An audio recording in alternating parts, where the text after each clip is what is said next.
Welcome back to Missin Curfew. Up dog, Jay Swish. We bumped into this beauty at the Wasted Management.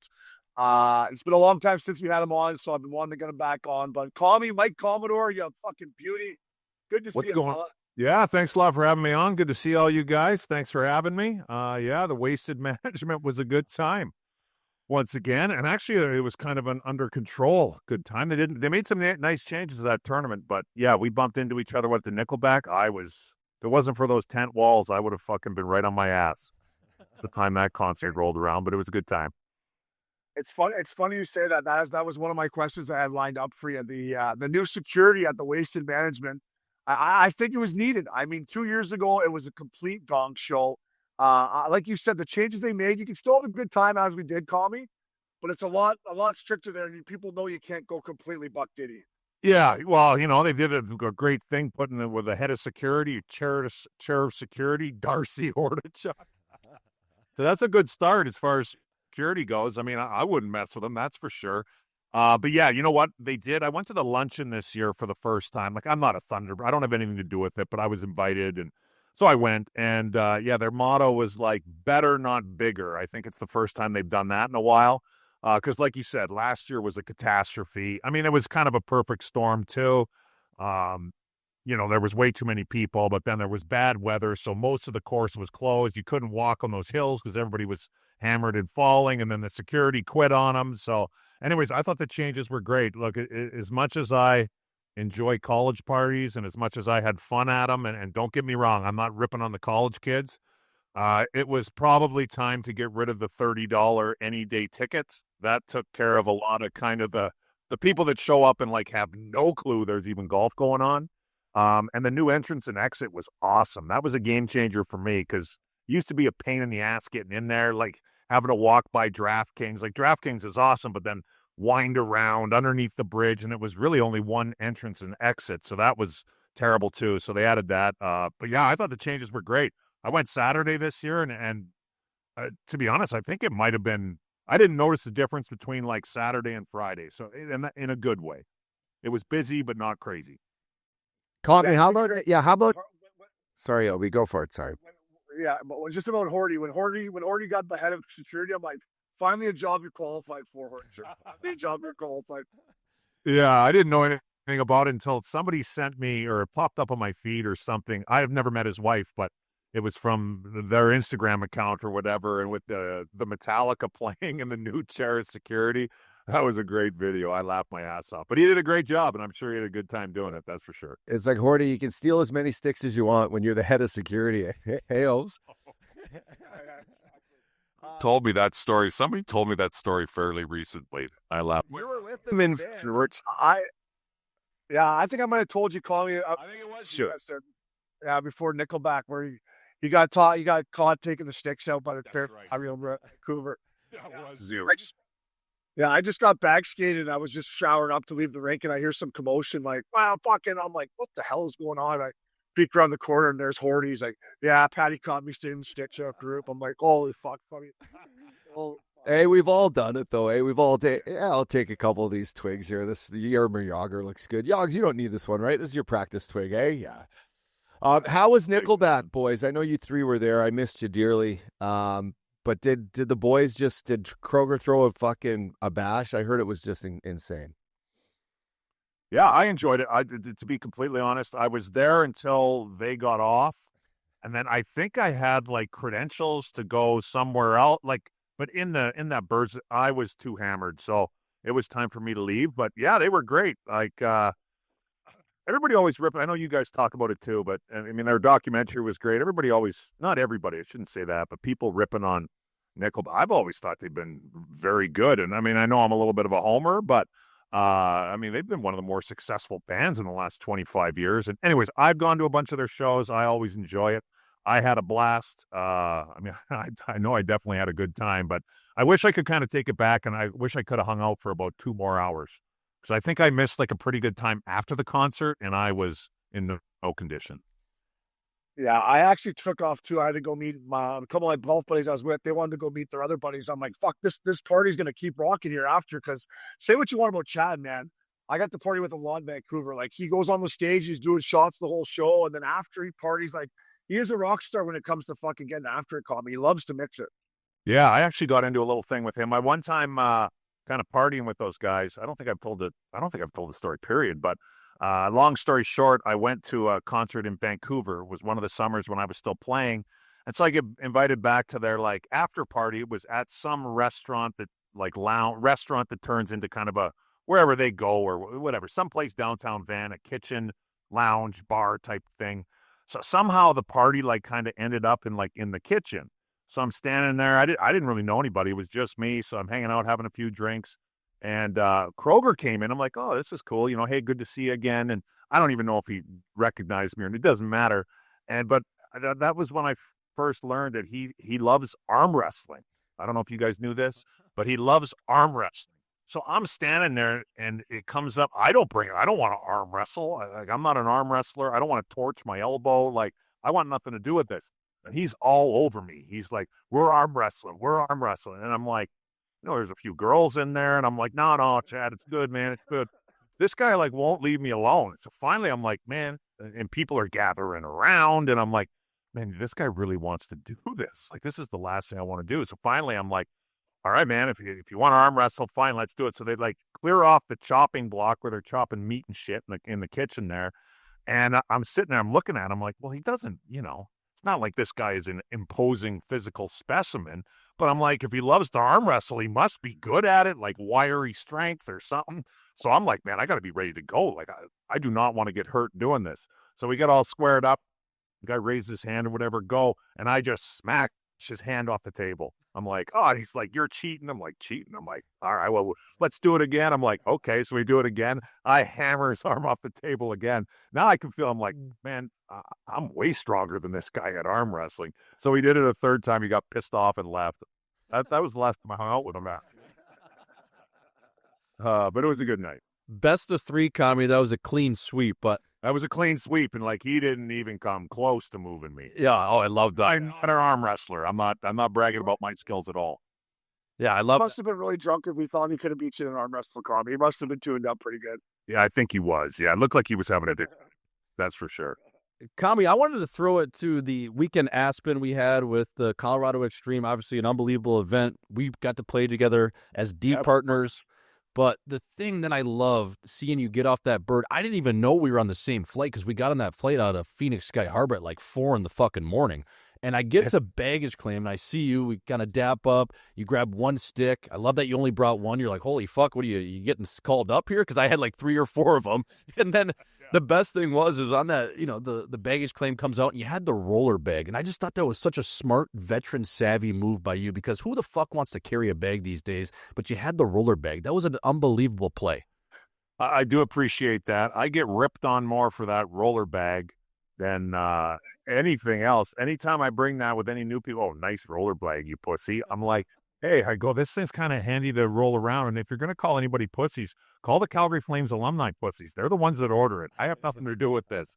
But it is kind of nice. The only thing that does suck with those things, it's nice to roll around, but they're heavy because all that shit in the bottom. Yes. I will say. So like picking them up is a pain in the ass. But yeah, they're great for getting around the airport. Not that I travel a whole lot with a hockey bag, I guess, anymore, but when I have to, it's nice. Yes. This one was fun though. That was a good time. Yeah, how'd you handle the altitude up there, Commie? I was struggling myself. How did you find the altitude there during that? Well, I saw a couple times I saw you coming down the pipe there with the orange stick you had. I'm like, oh, here comes Commie. He must be breathing okay out here. Oh, yeah. Well, I'm not sure what I struggled with more, the altitude or the pace of play coming from the Colorado Avalanche alumni. It's not The fair. we got to get younger and faster because I am sick and tired. I just met that Milan Hajduk, and I'll tell you what, I didn't enjoy playing against him like for real, and I didn't like playing against him in that alumni game either. That guy was flying around. I was actually I wasn't pissed, but like, I'm like, if this guy walks it to the middle one more time around me and roofs this thing, I'm starting to get pissed off here. It's 12-4. Like, just put it in the corner or something. But yeah, that was a great time. That was awesome. My whole experience in Aspen was good. Yeah, but I showed up light this year. I've lost a few LBs in the last 6 months. If that game would have been like 6 months ago, I'm not sure if I would have made it. So, Commie, I'm gonna lean on you, by the way, to help put together this roster next year because younger, faster. Are you skating much right now? I skated in this LA Strong game Sunday, which was awesome. Yeah, it was unbelievable. The NHL did a great job. Are you skating? You guys got a good bunch of guys out in the desert there, at the ice den. Not too far from where you boys are living, not too far from Whisper Rock. But how are the skates with the alumni there? You know what? It's awesome. Like, obviously the Coyotes are gonzo, which doesn't really, from what I can tell, doesn't really change anything with the alumni. The same group of guys are still here, and there's actually a skate, until like probably starts in, I don't know, October and runs right through. I think it kind of runs as long as we want. They give us like an hour of ice time a week, not at the ice den, but at Mullet Arena there where ASU plays. Sweet. So there's a practice rink in there. And it's actually, you know what? It's awesome. Like, the ice is great. It's a good little setup. So, yeah, as far as regular skate, every Thursday at 11:45, like in the morning, we got a skate. And there's a good crew. There's always, like, very rarely does the skate get canceled. I mean, other than maybe Waste Management Week, there's always enough guys to skate. So it's good. But, yeah, I need to skate more personally, and we need to put a squad together for Aspen. I mean, I felt bad for Lundqvist. I didn't know he was there the year. I was telling you, but like, 10 times. there's no way this guy's coming back. He just got torched with 100 shots. Call me the year before, the top line was Lupul, Upshaw, Carcillo. I'm like, boys, fucking Luke's hadn't been to bed. I'm like, this Avalanche team plays every month. You guys are fucking in one. I'm telling you, they're coming. And it was Lundqvist's groins after the game were fucking. I mean, the second year was a lot better on Comey. You know what? I heard that. I said that on the bench, I think, to Schmaltzy. And then somebody mentioned, no, he was here last year. And last year was worse. I was like, Jesus, really? I'm like, okay, I would feel a little bit better. But, yeah, I mean, if it wasn't for him, I mean, it easily could have been 25 to, I don't know how many goals. What did we get, 4 or 5 or something like that? Yeah, we tucked a couple in there. We had a few. We got to bring a better squad. I'll get on that. Call me. How about you? Spot. I shouldn't say better. How about the poker match? I was the GM. I was the GM of your squad. I thought I brought in some pretty high piece quality guys there, boys. I'm not gonna lie, call me. You're one of my glue guys I brought in for that team, fella. Yeah, but it might be a better idea if I'm coaching next year and we bring in some serious speed. I mean, somebody's got to keep up with Hayduk and Darren Helm. I think I told him off the opening draw. I'm like, and I played with Darren a little bit when I was in Detroit. I'm like, Darren, I go, dude, if you make me look bad out here, I'm going to be pissed. And actually, Darren is a very nice guy. He definitely took it easy on me, which was very, very nice of him. Kami, I wanted to ask you, and I wanted to just bring it back to my freshman year at UND. It was the lockout 2012-2013. Do you remember when you were in Grand Forks that weekend for not even a weekend, but like an extended period of time? It was like 2 weeks you were there, and you were hanging out with us a little bit.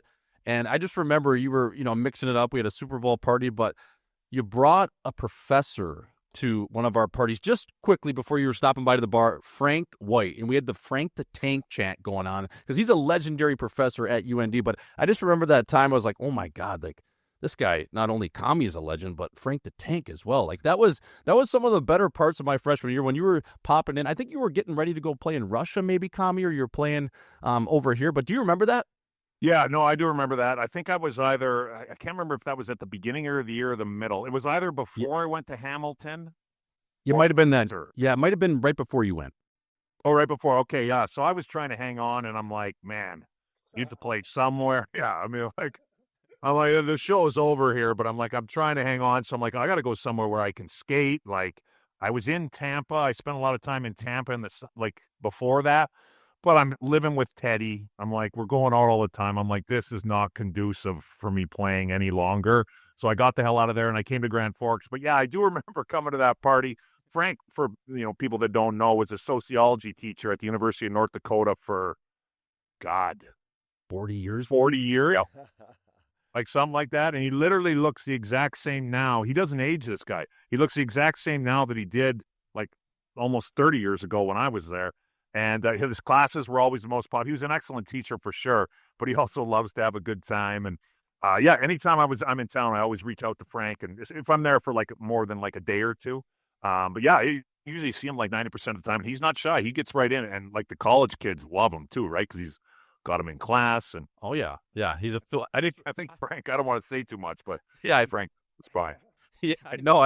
I just remember he would walking in and like everyone had him that year because he was like one of those 100 level classes he taught and whatever. And the freshmen and sophomores, like they saw him and we just started that Frank the Tank. It was legendary. So that was one of my most fond moments of UND. You just buzzing around that whole time was unbelievable. You're so good to us. So that was a sweet time for sure. It was my pleasure. It was great to be back. And yeah, like honestly, the biggest perk before I went to college, like I took grades 1 to 9 in French immersion. So like when I went to grade 10 in English high school, I used to like think in French. Like French was basically like kind of my first language. So anyways, then it's been English ever since. But I took some credits before I got to North Dakota for my freshman year, like French placement. And so to see where you're at as far as French, and like I went in there, this test was supposed to take like 3 hours. I was in and out of there, and I don't think it took me 20 minutes. Like it was like the easiest thing ever. But I got a full 16 credits. So really, when I got there my first semester, I was already a semester ahead. So honestly, the biggest bonus of that was I could sign up earlier than I would be able to normally for classes. And the reason why I did that was to get into Frank's classes because he was awesome. You couldn't get in after if you didn't have a little priority, you were out. So he was an excellent teacher. Love it. Gave me A's too. Call me French immersion until grade 9. We could have used you in Montreal for the Four Nations stand. Like, we needed someone that could speak French. Could have used. I'm a little rusty now. I can still understand it if they slow it down a little bit, but I should have came with you guys. It'd come back to me. It looked like you guys were having a good time.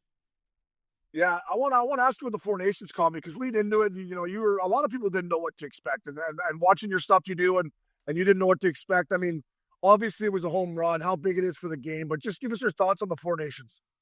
Yeah, I was like split. I wasn't sure. If there was a gun to my head at the end of the day, when you put like you guys have said before, like when you put your country's jersey on, there's a lot of pride that goes with that. So even if it is an exhibition, but at the same time, with the timing of it, it is basically all-star break for these guys.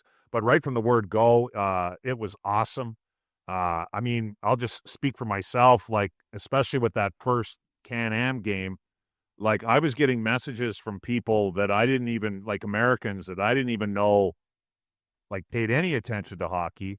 And I go to the golf course quite a bit here and, they like hockey, but don't like nobody, a lot of people don't really talk to it unless they're unless they're Canadians. I had people coming up to me on the range, asking about the game, what I thought. So it created a lot of interest.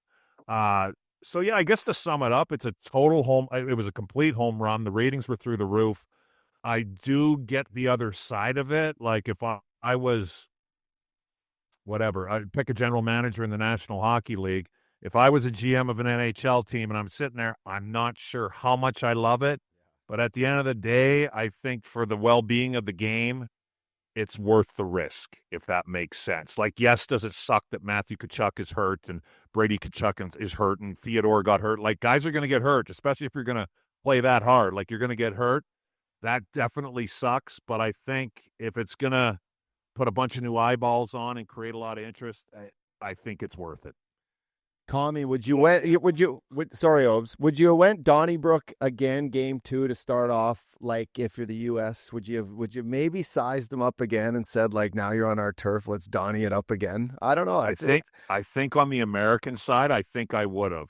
I think the Canadians were better off not. I don't think. I think the American lineup was a little, other than like, don't get me wrong, they all did a good job, and Parayko's big, and Hagel hung in there. Bennett can handle himself, and you know what I mean? But I think the Americans were a little grittier than the Canadians overall. I think if I was the Americans, I think I might have tried to do it again. But if I'm the Canadian coach, if I'm John Cooper, I'm probably telling my guys, hey, stay out of it. The last thing they need is somebody gets shit kicked 2 seconds into the game and the place is going bonkers. Yeah.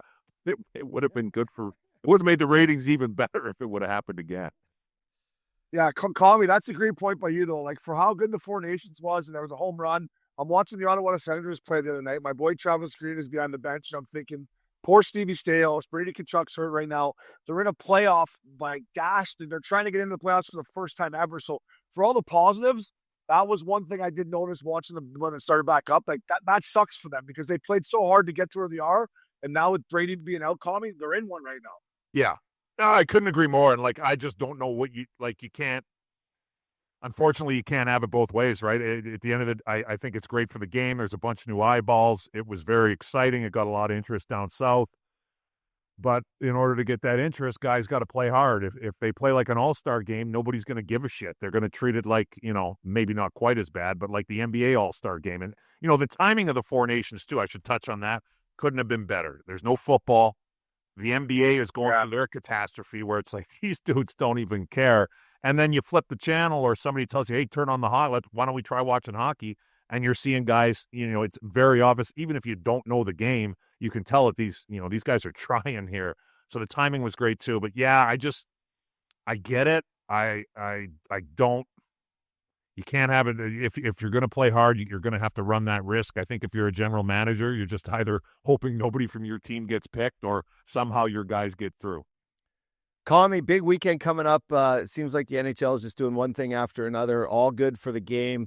But the Stadium Series in Columbus, your old squad, against another team, the Detroit Red Wings, Original Six, another squad that you played for. But when I played in Columbus, you had just left, buddy. I don't know if you got ran out of town or you just had too much fun, but you had that sick pad right on the park, just off downtown in like Midtown area there. All I heard was the hot tub was always firing on the roof.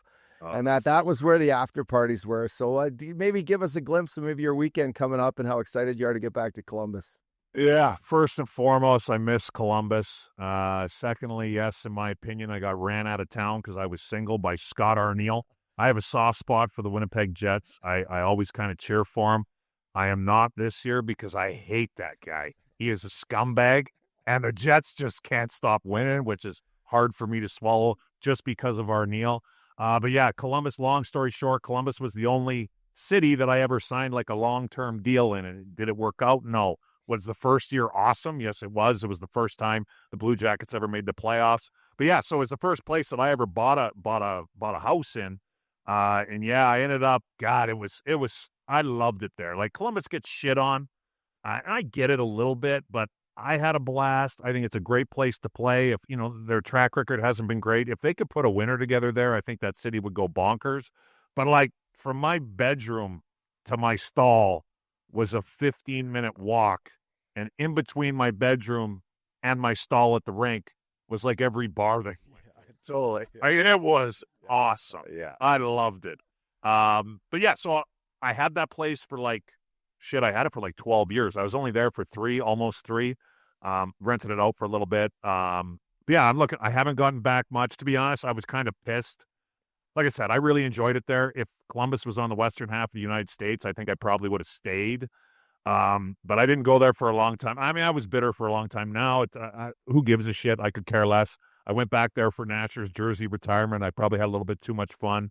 Yeah, I'm looking forward to getting back. I mean, I think I'm not sure what the exact. Feder Tootens says he's going to pick me up at the airport, and I think I'm spending Friday night at his place out in Dublin. And then Saturday, I think my game plan is I'm just going to take an Uber, have him drop me off down by my old place, and I'm just going to send it all afternoon and make my way up, walk up to the football field. I'm going to go to the game, and then I think I had a brownstone, so I had some neighbors, it's attached. So my neighbors right next door still lived there, so they gave me the code. I got the green light to stay at their place. They're not in town. So I think I'm going to do a little walk up, hit every bar, a little walk back after the game, hit a bunch of bars, and then crash down there. And then I got a little thing to do the next day. But I'm really looking forward to it. This will be the second stadium thing I've been to. I never played in one, but I went to the Carolina one. It was really good, but actually it was excellent. Carolina, Washington, they did a really good job in Carolina other than parking. But I'm not driving anyways, but it'll be a good time. Yeah, I'm looking forward to it. I'm sure there's going to be a lot of guys, a lot of alumni there, and it'll be fun to run into some old faces. It's nice to have a game plan, Colin. I guess you got your game plan, man. You're going to succeed. That's how you succeed with a nice game plan like that, fella. I've been thinking about this for like the last 6 weeks since I got invited to this thing. I'm like, oh yeah. I'm like, I mean, I've made some adjustments. Like part of me doesn't want to stay with Toots a little bit because he's like 40 minutes north, but I love Toots. I'm going to stay there at least one night, maybe on the Sunday night too, but Saturday afternoon and Saturday night, it's going to be on. I can't wait. By the way, Commie, Feder Tutin's my favorite Russian I played with, by the way. He is he's one of the best of the best. Best. He's almost not a Russian. No, he's not a Russian. How he talks a little bit, you can tell a little bit, but yeah. But what a guy. Say hi to him for me. He's a beauty, but I will. He's a good dude. He's a good man, old Toots. Kami, Career, too, by the way. People forget about Feder Tootin. That guy was around forever. Good player. Yeah, he was a good player. Both ends of the ice, he could play. Yeah, he was solid. Kami, I wanted to ask you now. Listen, this is probably my favorite thing you do is live from Augusta, the round 3 update. We're entering into 60 games into the NHL season, so Saturday at Augusta is obviously moving day, and round 3 is just that. So when are we going to get that update? Is it coming here in the next few days? Because I love when you throw up the leaderboard, just guys just hitting the ball so well, compressing it out there in the pine needles of Augusta, my friend. I appreciate that. It's probably the highlight of my NHL year, too, are the 4 updates for the Green Jacket. I know plus minus is a very, you can make the argument that it is a very stupid stat. There's no question about it. I think there's some value. If your entire team is plus and you're minus 20, I think there's some value to that, and the other way around. But I understand empty netters and all that stuff. I get it, too, but I think it's fun. I know a couple years that I was on a terrible team. It was kind of a way to, make things a little more interesting and bring a little fun into the room. But yes, the update is coming. To be honest, I don't have the computer skills to put that together. So the guy who does the updates for me, like the actual picture of the leaderboard, his name's Kyle Watson. He lives out in Cape Breton. I've never met him. I mean, he was a Twitter. He sent me years ago. He sent it to me. He's like, "Hey, you should do this." I'm like, "That's awesome." So 4 times a year I message Kyle. I think he loves his beers and he loves to golf. So I sent him a message, a couple days ago. I just said, "Hey, Kyle, moving day's coming to a close. How about an update by the end of the week?" He's like, "Yeah, no problem." And the cheers little emoji or whatever. So yeah, I actually haven't looked at the leaderboard. I don't know who's leading right now. But I'm assuming it's probably who is leading. Well, we got Princey here, probably a Shark or a Blackhawk or something. Yeah, I was gonna say Connor Murphy for the Blackhawks has got to be up there. Fucking plus minus is always terrible. That Karashev, Yeah, Phyllis guy. Yeah, Kurashev. Yeah, that was your last. That was your last update. It said tough sledding out there in round 2. Surprisingly, not a lot of birdies. Kurashev hit the brakes, and there's just went on from there. But I love the wording in it always, Kami. It's beautiful. It's got a little Hemingway bluntness to it. Yeah, thank you. I put a little time into that. I try and make it kind of like golf terms a little bit too. And yeah, Karashev hit the brakes because I think he missed about 15 games. So I think he got lucky there a little bit. But the one guy, and I've only had a couple guys kind of comment on it, at least publicly, but I laughed last summer. I don't know him at all, but Mario Ferraro from oh yeah, Man Jose. Sharks. Yeah. Yeah, he did a podcast, and it just popped up on my feed, or somebody sent it to me or something, and he talked about the Green Jacket, and he had a goal and assist where he was +2 or something, and then he said, "Suck it, Kami," or whatever on the podcast. Anyways, I've been dying laughing ever since, so... But I saw last time I checked, he was on a little bit of a heater. So he's not scared to make birdies. He's in a great spot. He always has a good lie in San Jose. Oh, for sure. Hey, Kami, I just wanted to ask you. We were talking before we brought you on just about the Carolina Hurricanes, and you obviously won a Stanley Cup there. And just, I guess, their inability to sign guys, and now with Rantanen there, and there's rumors that they can't sign him. What is it about Carolina having a hard time signing guys? Because guys that have played there, like yourself, Justin Williams, I know you guys won a cup, but guys love playing there. Yeah, that's a really good question. And I know it's definitely a thing. I try and get out there, once a year or whatever if I can. And then, Rod Brindamore and Justin Williams have mentioned, they don't talk about it, but just we're trying to get guys here. It's not an easy thing to do. It's a good question. My guess would be, I don't know. First, the positives for me, the team has been good forever. So the rink is packed. Yeah. The atmosphere is great. The weather's good. Apparently, I don't have kids, but apparently it's a great place to raise a family. And the city's exploded in the last 20 years. But in saying that, I guess not a traditional hockey market. I think some of it too is you guys could speak to it probably better than I could, but when you come in there, well, I can too. I played there as a visitor as well. But, when you come in there and play as a visitor, you don't see anything. You kind of hang out at North Hills Mall. you go to the game, and then you leave. So I don't think a whole lot of guys like see much. You know what I mean? If that makes sense. So yeah, those would be my two best guesses. But I do know it's like, I don't know what's going on with Rantanen, but I do know for those guys, it has been kind of a struggle to get them there. It's unfortunate too. Yeah. Sorry, Obs. Go ahead. No, go ahead, Ups. I just want to say it's an unfortunate time because one of the best players in the world all of a sudden dons the Carolina Hurricanes jersey, and they take like 2 steps back, and now this commotion before the deadline, it's almost like they had the missing piece. They were always struggling to score. It was a big difference in why they lost the last couple of years in the playoffs, and to get them over the edge was a superstar player like Rantanen, and it's unfortunate because you do see the Ray Whitneys of the world who loved it there. And even our boy Sheldon Walitsky, who throws the Colorado Extreme, event, he spent half his life in Raleigh and loved it. So it's like, it's not the city. It's just, it's unfortunate because Carolina, the winning history that you guys had there, in the early 2000s, it feels like they're close, except they just took 2 steps back. And that's just an unfortunate thing for and I see where, I'm assuming Rantanen, when he came in to play the Carolina Hurricanes, would probably, and he hasn't played there that much, probably came in, stayed at North Hills, went and played the game. You don't see anything because all the trees are 60 feet high, so you don't see anything at all. You just go to the rink, you hang out in the little mall area, you go to the rink, play the game, you go to the airport, and you're gone. And I'm going to guess, Rantanen probably didn't grow up dreaming of being a Carolina Hurricane. You know what I mean? So, it sounded like the trade caught him by surprise. He loved it in Colorado, very successful in Colorado. All of a sudden, beat it.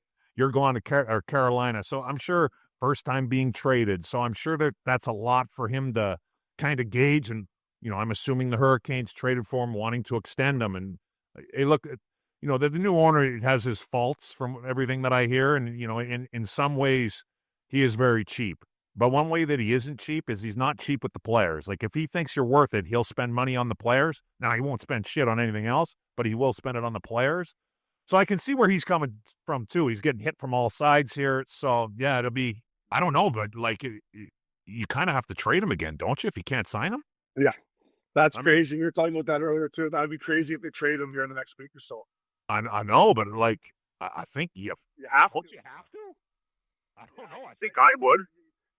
Yeah, you can't just trade him for Nations and Jury and then have him leave town at the end of the year. No, you can't do that. No. So yeah, they've kind of put themselves in a little bit of a pickle. We'll see, I guess. No, and they have great fans, but everything you're saying about going in there and playing is what I did. It was always my time to rest. I would just fucking go to the game, come out of there. But the fans are unbelievable, call me, and they deserve, for guys to play that. It's a great place to play, as you know. The fans are awesome. Like, don't get me, like, NHL hockey is definitely taking, like, college basketball is king there. There's no question about it. But with its success, I mean, you could make the argument that the Carolina Hurricanes over the last 25 years are definitely in the top third of success for teams in the NHL. Like, yeah, there's a few more teams with more cups, and you bring in Pittsburgh, you bring in Chicago. They're not at the top of the list, but they're definitely above half, like well above half. They've been to the conference finals a couple times, won a cup. They've made the playoffs how many years in a row? Like, there's lots of organizations that would kill to have their success in the last, 25 years, really.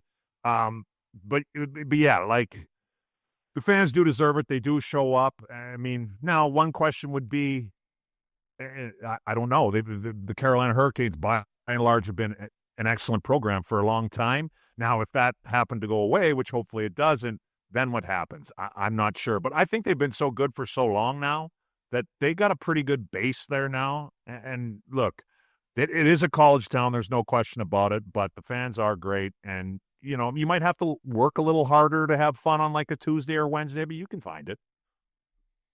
You work hard. Or you can just raise your kids. It's a great spot to raise your kids. If there's 4 guys that can find it, it's these 4 right here. I tell you that. Turn around and it'll be right behind us. Hello. Well, Tommy, I could do this all day with you, buddy. You're an absolute beauty. Last thing for me is I want to ask you, I was walking in the bird's nest there, fucking tuned up at the Waste Management, and I bumped into our buddy Colton Yost, and he was raving how good your game was, fella, your golf game. He said, call me right now. I think he used the word dangerous out there or something of those lines. So I know you teed it up this morning at Whisper. Is the game that tight, fella? No, it's not. The quick answer is no. I had a 2-day stretch. I played. I'll find various ways to shoot an 83. That's what's going on right now. Well, Colt, I played 40, 50 rounds of golf with Colt. Colt's seen me X out on half the holes, and he's seen me shoot a 68 actually a long time ago at Gauzer. So he's seen the full range. What he was talking about, I got invited to play in a pro scratch. Ches Reavy invited me. And anyways, long story short, I'm like, Ches, like, I'm not a pro and I'm not scratch either. Like, I can't play in this. He's like, well, I go, just tell me you want the pot boosted up $600 and I'll find somebody to play with. He's like, yeah, I don't mind. I'm like, okay. Anyways, I went in and played him for 2 days.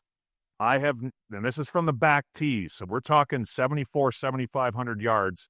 Like, I was nervous. I'm like, and my partner, I brought in Dale Howardchuck's kid, Eric Howardchuck, played on the Canadian Tour, good player. And I'm like, Eric, because I had to find somebody that's a pro, but that doesn't care about winning because we're not going to win. And so he was happy to come play.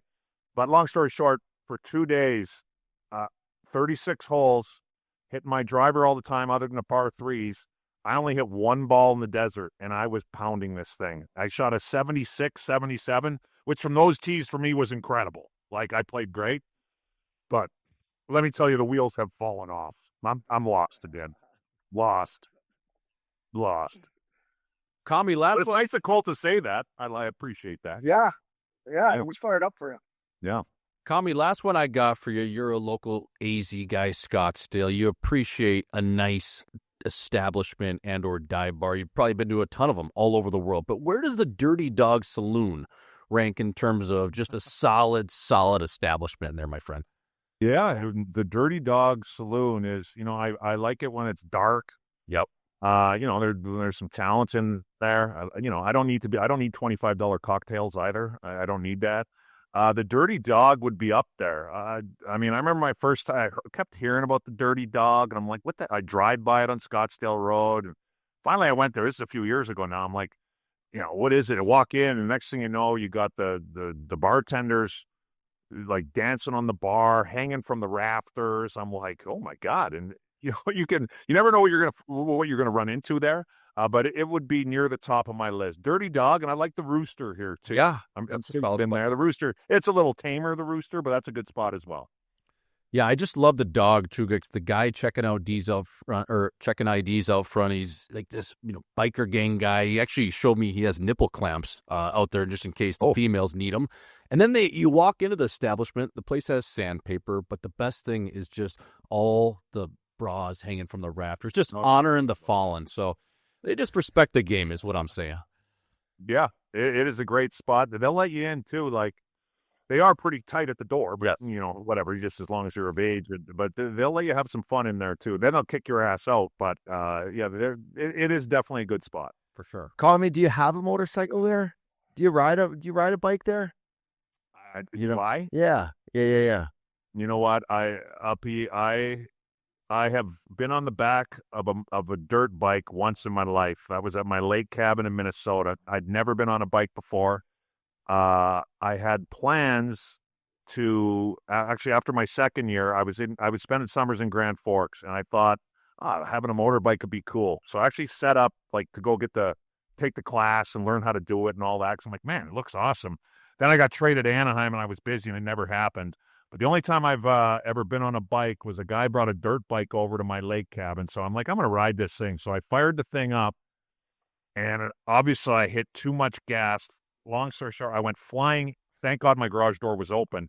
I was basically running. I did a pop a wheelie or whatever. I was running behind, and I went flying basically almost through the end of my garage. And from that point forward, I haven't touched one. I had enough problems, but I don't need that. I wish I did because it looked cool.